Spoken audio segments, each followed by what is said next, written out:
All right, friends. Here we are back with chapter 3, From One Young Soul to Another. Finding a job is tougher than it seems. So, this was a pretty important chapter because it was a pretty important part of my 2020. So, I graduated from college in May with a degree in sports journalism.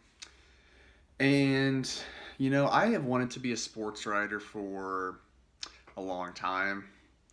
I mean, it's been 8 years, 8 to 10 years. I've been blogging about sports online for a long time.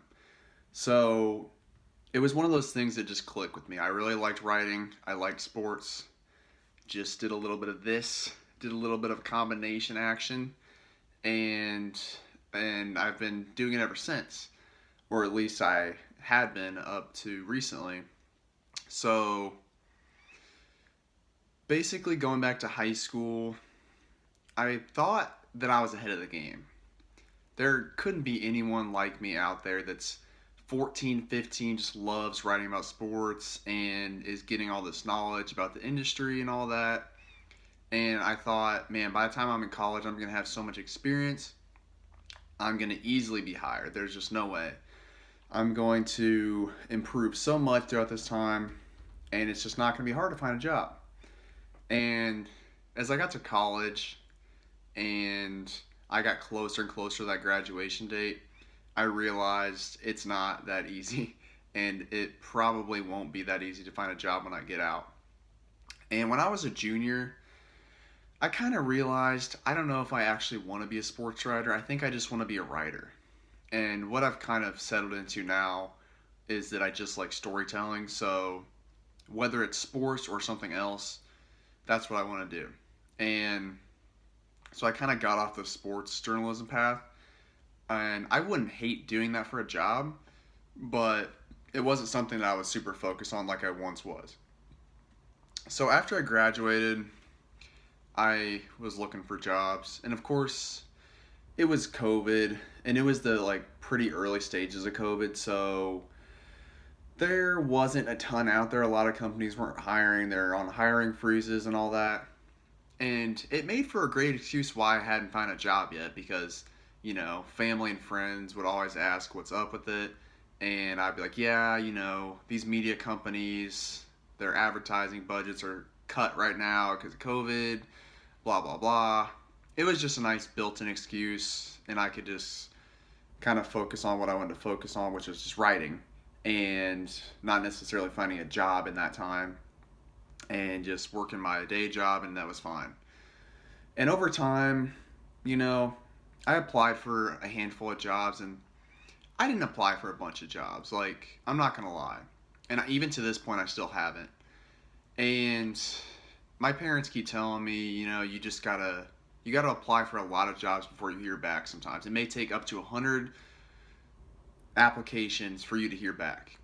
And I definitely haven't submitted 100 applications because what I've wanted to do is be picky and really look for jobs that I actually would really enjoy doing. Because I know a lot of people come out of college and they just look for a job that's going to pay. And I understand that because I'm lucky where I'm able to live with my parents, so I don't have a ton of expenses and I don't need to make as much money as possible right now. I don't need to make a bunch of money to survive. So I understand why people go that route. But since I don't have to at this point in time, I feel like it's a good time for me to be picky and be patient and find a job that I really want. So that's where I'm still at right now. I'm still working my day job that I worked at through college. I'm still writing on the side, and it's going well. I mean, I would say money wise, not necessarily because it's just hard. It's hard to become a self-employed writer basically early on. It takes a long time to build yourself up. And I am seeing progress. I mean, again, I published a book, which I feel pretty proud of. I write online and I'm slowly increasing my income there. Again, it's not a lot of money at all, but from where I started at back in September, August time, it is I've seen major improvement. So that's kind of where you have to look at is more the improvement than the actual achievement, because the achievement will eventually come. It just not everything happens that quickly. It could take months, years, blah blah blah. So that's what I've been focusing on. And so, this book was kind of my story wanting to help other people. So basically, that's my part of it. And I guess the advice that I tried to convey in this is that if you have the ability to sit back and be patient like I have, I think you should do it, because again, I haven't actually reaped the rewards yet necessarily of the path I'm taking, but I feel like once I get there I will be really happy that I took it this route. I didn't just take a job just to take a job, and I focused on more of my happiness and peace of mind and enjoyment of what I do over the money and the fact that I could tell people I have a good job, a good job, which is a lot of times defined by other people and our family and friends, especially. That's just how it goes. People always push you to achieve in life, and I just don't think that is should be the number one goal. And I'll get more in depth on that in later chapters. But so I would say if you have the ability to take it slow and just focus on what really makes you happy and what you really think is best for you, just do it. If you have a support staff, a supporting cast like I do, where everyone's really supportive and is able to help you focus on what you want, take that route.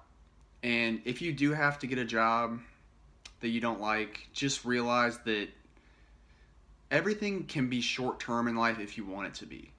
And this applies to everything. I mean, you don't have to keep friends around, you don't have to stay in relationships, and you don't have to stay in jobs. If there's something that really is not bringing you to a higher level of personal happiness and peace and fulfillment, just get rid of it. It's that easy. And I think the job thing, people stick in even longer than some relationships, because it's just hard to throw away a paycheck. And again, it's understandable. You need money to live, but there's a certain point where you have to realize that this is a dead end. And sometimes just getting on the right path is a good enough step. Even if you stay in that job and work on some stuff on the side or whatever you have to do depending on what your interests or your passions are, just get started. And when you're at that job and you're mad and you're frustrated, just realize that this is a part of the puzzle and it's not going to be forever, and you're eventually going to get to where you want to go. You just have to stay consistent. You have to stay on your path. You have to not worry as much about what people are doing around you, and just focus on, again, what makes you happy, what fulfills you, and you will eventually find what you need. So that is the message I tried to convey. And again, hopefully I'm able to come on this, channel on this medium soon and be a case study almost, that, or a success case, or whatever you want to say, success story, that, taking it slow and focusing on what you really love will pay off, because I do believe it will happen eventually. Hopefully it's sooner rather than later, but again, sometimes it takes time, and that's okay.